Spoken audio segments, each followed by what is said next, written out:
Welcome to Confessions Beyond the Food. I'm your host, Nancy Ridlen. Let's dig in and get inspired. Welcome to Confessions Beyond the Food, where we go beyond the business and into the stories that shape who we are as leaders and as people. Most people think that leadership means being in charge. Jeanette Brick reminds us it means being human. In this episode, I sit down with Jeanette Brick, the president of EC North America, for an honest conversation about real leadership.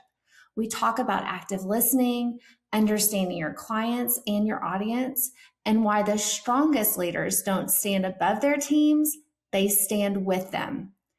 Jeanette shares the mentors who saw her potential early on and lessons from the book Fierce Conversations on navigating difficult conversations and why leaders must know their business from every angle and come prepared.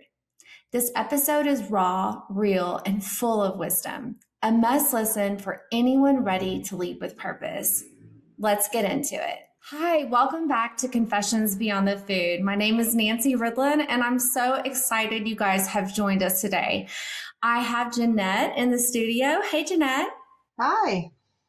We're so excited to have you. Jeanette is the president of EC North America. So everything wonderful, like whipping dispense that you can think that you can do with a whipping dispenser. So it's been a really fun product that we actually get to work with. But today we're going to dive into a little bit more about Jeanette and her background. She's just been a really great role model for me as a female in leadership, and just watching how she leads her team and what she's done with the company since she's been with EC. So really excited to have you. So for listeners who may not know you yet, do you mind sharing a little bit about your journey and what led you to where you are today? Sure. First, I'm a marketing person at heart, and I've been lucky enough to work with some of the greatest brands throughout the years in giftware and also in tabletop. So in the early part of my career, I was more on the retail side of the business, and then I was lucky enough to get an opportunity to move to food service in these same categories. And it was very exciting, and it's really been a great journey for me, parlaying the knowledge I have of the product into the way we sell in food service. One thing that's very important about how I think I developed my skill set was that as a marketing person, I thought early on, you better be a really good salesperson before you try to become a marketing person. And I think this is really true in a lot of places, because being a successful selling person, you realize what's important to be supplying as a marketing person. Otherwise, a brand starts talking to itself and no one really cares what you're saying anymore. So I really focus all of our marketing efforts on actually what our customer wants to hear about us individually. That is a very interesting perspective. I like that, because how are you going to market something that you don't know what can sell and all the benefits? Exactly. And even changing a product. Oh, this used to be blue, now it's white. Wow. No one asked us what we thought about that, and no one told the sales team why we did that. So they have nothing to say when the customer says, why did you do that? So you really need to get into the sense of what a salesperson's going to have to say in front of a customer. So marketing people, get out there with your sales team. Yeah, I'm a little biased. I think anyone in any type of leadership form, position, whether it be finance, but to understand the selling cycle. I think some of the best leaders I've had in the C-level positions have been the ones that have sat in my seat. Yep, absolutely. So that's amazing. So what's something you believed about leadership early in your career that you no longer believe? Well, I thought that every leader that I came in contact with got there because they knew everything. They must know everything. That's how they get to be the boss. However, I did learn that it's not just about what you know. It's also about having a gut feel It's about taking those gut feels and that knowledge and putting it together with active listening about now, about your situation now. You need to adjust your thinking, not to what you always have known or what you've relied upon knowing, but life is changing quickly. The world is changing quickly. The customer is changing quickly. The internationality of our companies are changing quickly. And if you're not in front of what's happening right now and asking people around you and actively listening to them, then you're totally missing out and you're going to have the wrong answer. And you're not going to be able to lead your team. I think that what's really important is if a leader is going to act like they know it all, they'll have a really tough time sustaining their leadership long enough to make an impact on the business. Very true. So what drew you into this industry? I just love the products. I got to work with beautiful products around me all the time when you're selling and touching and feeling, and products can be so beautiful. Products can be so useful. It really drew me in. And on the retail side, it was, all about the emotion of the product. And now in the food service and side of the business, as well as the retail side of the business, I get to work with great people. They're all very different. And they all bring something different to the party. So I really enjoy that part. I mean, at Easy, we have both a food service division and a retail and online divisions. So we treat our customers pretty individually about what they need. And I really enjoy the camaraderie of our customers, of our representatives, and clearly of my team. So that's what keeps me here. Well, we appreciate that perspective because, the retail side is very different than the food service side. Totally different. And I can't even imagine all the personalities that you're dealing with. I mean, from, on the international front and translating that back, which we'll talk about a little bit later. But yeah, just knowing your audience, that's really good advice. Yeah. So when you look back, what moments really shaped how you lead today? This is a very simple answer for me. It's about mentors. And mentors are a really interesting thing because they pop up in your life when you don't really expect them. Often we don't go choose a mentor. Often we don't know we need a mentor, but they show up in your business life. And if you're really smart, you take advantage of it. It's interesting because those mentors have helped me to gain momentum in my career. An example, the first really person I would say was a really great mentor. She was a director in the company and I was a manager. And she said to me one day, listen, I need to become a vice president and I can't do that till you become a director. So we are going to work on the skills you need to have to become a director. And here's what we're going to learn to do. And I remember thinking, oh my God, I can do that? And she said, well, of course you can. And we're both going to do it. And about a year later, we both got promoted.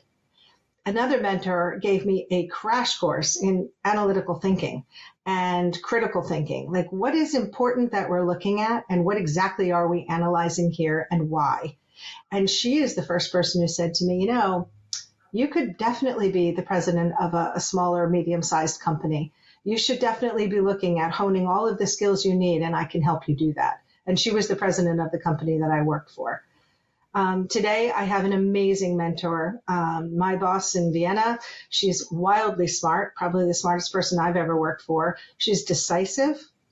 She's very global in her thinking.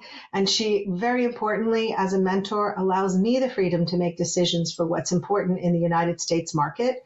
But she's always there as my sparring partner, as they call it in Vienna. By sparring partner, she's the one who's saying to me, is that what you think really? Have you thought about this? And not in a critical way, but in a leading way. I think she can do that because she has confidence and she has a great deal of respect from both people who work for her and how she respects the people who work for her. So I think that's what makes a mentor. And I think it is important to note that sometimes you don't even realize that that mentor is out there. And sometimes, in fact, in several of these cases, I thought, oh my God, I'm not sure I can work for this person. This is really hard. They want everything from me. And what they really wanted was for me to be my very best. and they saw that sparkle of whatever it was that they saw that they thought they could influence, and they really took it to another level. And I'm always grateful now, and will always be grateful in the future for those women who came into my life and said to me, let's move you to the next level. Wow, I'm extremely fortunate that you had, several really wonderful mentors.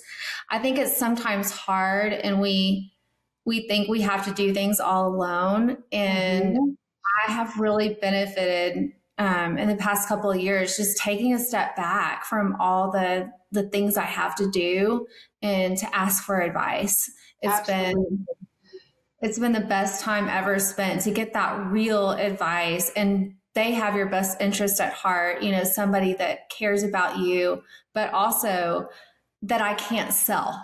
I can't manipulate them. I'm good at that. But these people won't let me do that. They're like, no, let's look at the reality here. Let's look at what really matters. And I think one of the great things then is to be able to give that back, to be able to find somebody who you see the sparkle in and who you want to be able to help and grow. And I hope I've been that for several people. I know I've wanted to be, and I know I've been told that I've helped. I just hope I'm as good as those women were for me. Well, I bet you are, with all your words of wisdom. So I know I'm always inspired when I'm on calls with you. So thank you. Well, so you've described leadership as a form of listening, and I'm also assuming negotiation. So how has that shaped the way you lead? This is a really good one. When we first start leading, we think we need to tell everybody what they need to do. However, you have to listen first. And when you actually spend the time to listen carefully, deeply, emotionally, what you start to hear is what the real problem is, not the problem they're telling you, or not the situation you think you're in, but what the real issue is. And then once you know what that real issue is, now you actually can negotiate. You can help someone find the next step on the ladder to finishing what they're starting. You can get two people to sit at a table together when you understand what the real problem is. And then basically listening unfolds consensus, and then it can move you forward. Without that consensus, you can't. So telling people does not help you get to, in any way, solutions in leadership. I think that once we listen and learn as a leader, we're part of the team. We're not just the leader of the team. Every team has lots of different roles that have to play, and somebody has to be the leader. But the leader can't be separate from the team. The leader has to be a part. And active listening helps you become part and also be perceived as part of the team. I love that. I'm saying a lot of I love, but I love that. I love the part about you can be you're a leader of the team, or you can be a leader with the part of the team. Yeah. So, and that's where another part of that, of course, is that leading isn't always up or down. Leading is often sideways. So sometimes somebody at a different level, like say a manager level or a director level or even a vice president level, if you can help lead those around you, that's a really, really valuable skill and will stead you well into the future when your leadership becomes, as in my job as a president, because leading around is even more difficult in the listening stage. So think about leadership coming from lots of different angles, and perfecting that listening skill is the one thing that you really need to be able to do. Yes, and that's why we have I always hear 2 ears, 1 mouth. Oh, yes. I think that was Abraham Lincoln. Listen twice as much. So, yeah. And I think as leaders, we put that pressure on ourselves that we have to solve the problem. But I think, you're not alone. And by listening and, investigating and putting on that curious hat, always leads to great answers. So how do you listen to both customers and a brand's DNA without letting one drown the other out? This is a really good question. One of the things about me is that I've always worked for international companies. My marketing degree is in international marketing. I've never worked for an American company that didn't have a foreign parent company. So I've always been interpreting between the two. It compounds the issue of really taking a brand's DNA and then making it appropriate. So one of the things that I really found to do was to make sure that I was very clear on the evergreen prospects of the brand that I'm working with. What are the key components to that brand? But very importantly, and this kind of goes back to the beginning statement, you need to find where the need is for your customer and how it intersects with those brand standards. If you start telling a customer something that it has absolutely no bearing on what they need, they don't really care about your list of great things that your company does. But the minute you provide a solution, the minute you take that next step and you say, here's your need and here's one of our brand standards, I think this is the intersection for you, they start to really listen. And though I think when we engage with a customer, we tend to want to tell them everything great about the brand, at the same time, we have to take a minute and say, what's the great thing about the customer? And what is that intersection? Because they don't have a lot of time to listen to you. And once you go off on a tangent, they're going to be like, she goes on tangents. And then the second time you do it, they're like, okay, I don't have time for this. So research first, understand the need of your customer and where that intersects, that specific customer intersects with your specific brand standards. And once you make that map, really focus on that. Make sure it's right. Listen carefully. Do your research beforehand. But don't try to sell them everything you have about the company. They don't care. Very true. So what does it take to protect something long-term in a short-term world? Wow, that's a great question. Because I think our world is moving even faster if that's possible. And I think it comes back to defining the brand standards carefully and succinctly. Some things, like quality or freshness or savings or safety, these things never really go out of style. So find the fast and short way to describe how that works for your brand for the customer in front of you. Now, for us, we have food service customers, we have retail customers, we have online customers. Each one of them needs a different part of our brand that makes the story evergreen for them. And if they can hold on to a piece of your evergreen story, there's no end to their ability to connect with your brand. So keeping it short and sweet and directly what they need is the most important thing you can do in that short term, I don't have time for this kind of world. That's interesting. I love how you said, keep what is consistent always, at the base of it. So, and remembering that as well as you talk about new things and products and yeah, that's very interesting. So what's the hardest leadership conversation you've had to have? I remember this like yesterday. For me, it was a landmark in a turning point for me to understand how to directly approach a leadership conversation. I had to confront a long-time, very powerful employee about how her behavior was destructive in the group that she was working in. And I had become a newly minted director, and it was my job to sit her down and tell her, you cannot behave like this in our environment. And I was really scared that I was not going to be able to do this. I was really scared that the outcome would not be what I wanted it to be. And one of my mentors said to me, I'm going to give you a book to read. It was called Fierce Conversations. And the book described an incredibly simple, non-emotive way to have a discussion. It starts with, here's the situation, and this is what I have observed.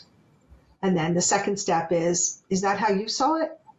And you got to listen carefully to what they're saying so that you can make sure that those two things are actually connected. Then this is how we need to go forward. And this is why I need you to behave in a different way, because this is what's happening. And I can't let this continue. It's not fair to the other people you're working with. And then the next step is, so now we know how we need to go forward. And this is what happens if we don't see change, or if we see this specific behavior again. This part's really important because it's literally setting a goal for somebody. It's saying, this is okay and this is not okay. And then 5, do you understand the outcome of this conversation? This is another catch-all time where you can listen really carefully and make sure that they're taking personal responsibility for what happened and for what they are going to do differently in the future. Without those 5 steps, you can get off on a tangent, you can get confused, you can get manipulated, you can not end up at the goal. So really looking at that allowed me to literally prepare on a piece of paper, these are the 4 points I need to address, or the 5 points. This is what happens if we don't see the change in behavior. And it helped me define that very difficult conversation without adding emotion. And I'm not an unemotional person by any means at all. I'm actually pretty straightforward, but everybody gets scared of confronting a scary person. And unfortunately, leadership conversations that are difficult are really a hot button for a lot of people. They'd rather just not have them. But unfortunately, if you don't have them, the rest of the team suffers.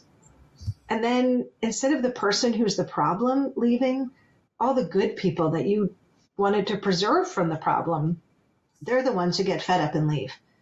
And that's obviously not good for business. So straight out like it is, keep it unemotional, be prepared. That's what I learned.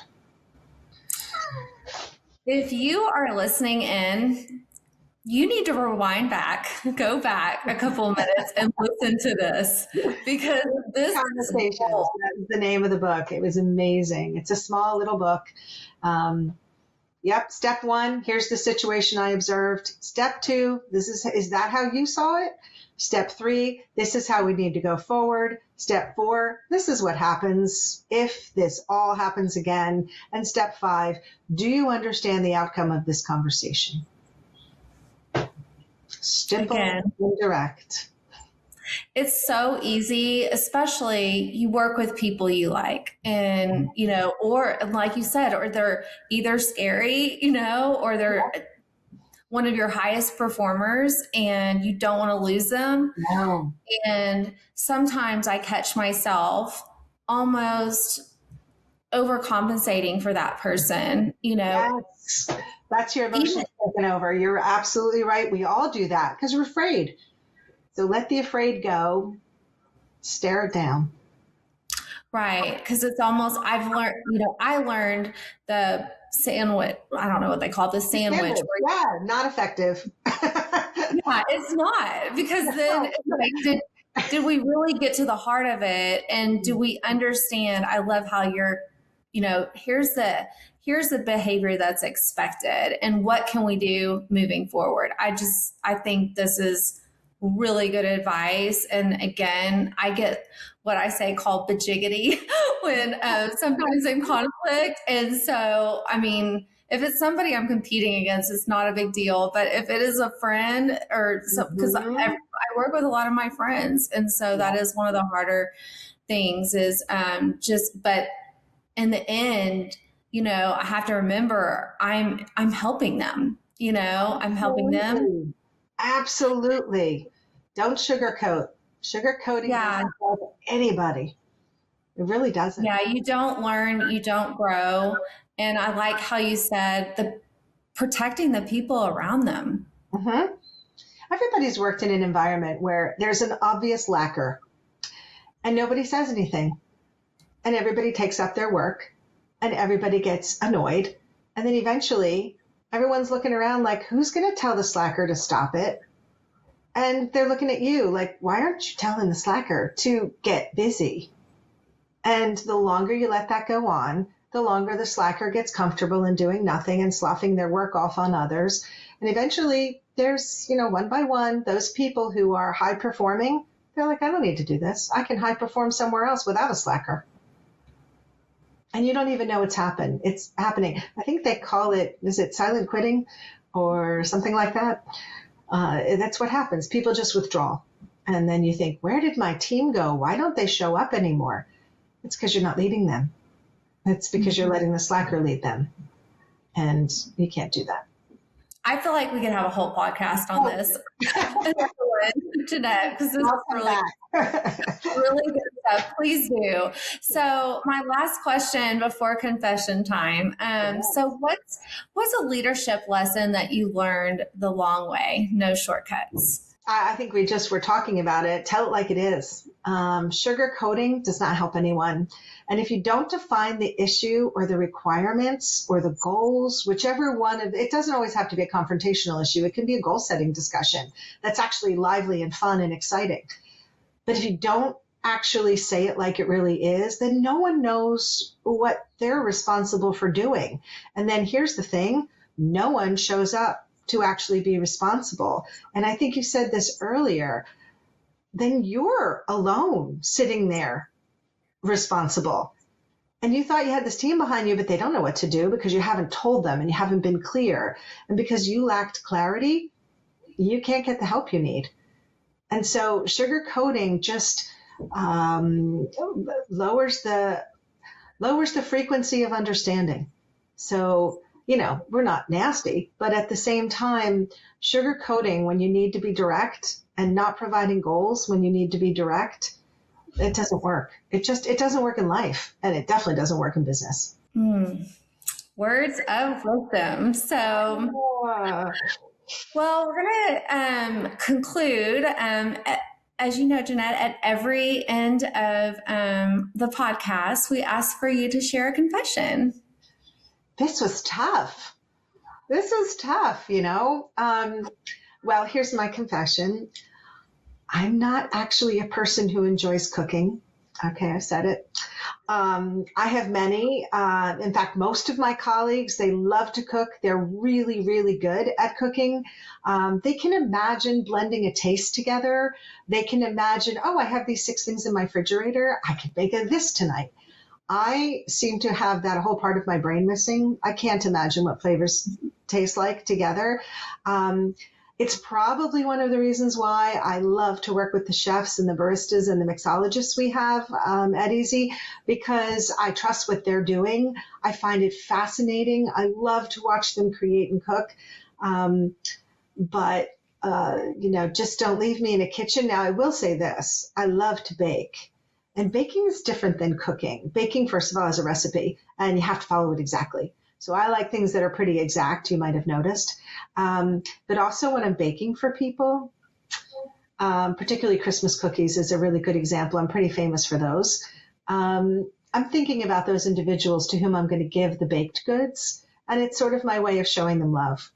So while I can't cook, I really, really can't cook, but I can bake, and I'm really fascinated by anybody who can do those things where they can imagine tastes and scents and smells combined together. It's a skill I have zero ability in, but I love watching it. That's shocking. I was trying to have a confession here. So. I mean, that's a really good one. So, because I've sat on, webinars and things with you guys, and I mean, just y'all's passion for food. And I think that's just a testament to you, like really utilizing the people around you, and letting them do what they love best. So that's really important part for me is I don't have to be a well-created cook. I have to have the right people, and I have to have the right attitude, and I have to really rely on the team around me. Baking every day, but cooking, please, no. And I'm right there with you on the baking thing. I love to bake. I love to bake. So, and that's I love giving baked goods away. I think it's so fun. So, well, thank you so much for joining us today. There's so much wisdom in your words, Jeanette. And I think, even if you're not in the food service industry, there's a lot of good information that you can learn from this podcast. And as a female, and, it's very inspiring. And, wherever you are, male, female, along your career path, and just finding good mentors and to help you and guide you along the way. So really, really great information today. So thank you so much for joining us. It was a real pleasure. Thank you for asking me. This was a lot of fun. You need to come back. I'll be there. That's what happens when you do a good job. I ask again. So very true. Well, thank you so much. And thank you guys for joining us. And we'll see you guys again on the next episode. Thanks so much. For more inspiration, follow our social media at W3Sales. Please like, comment, and subscribe. All the things. We would love to connect with you.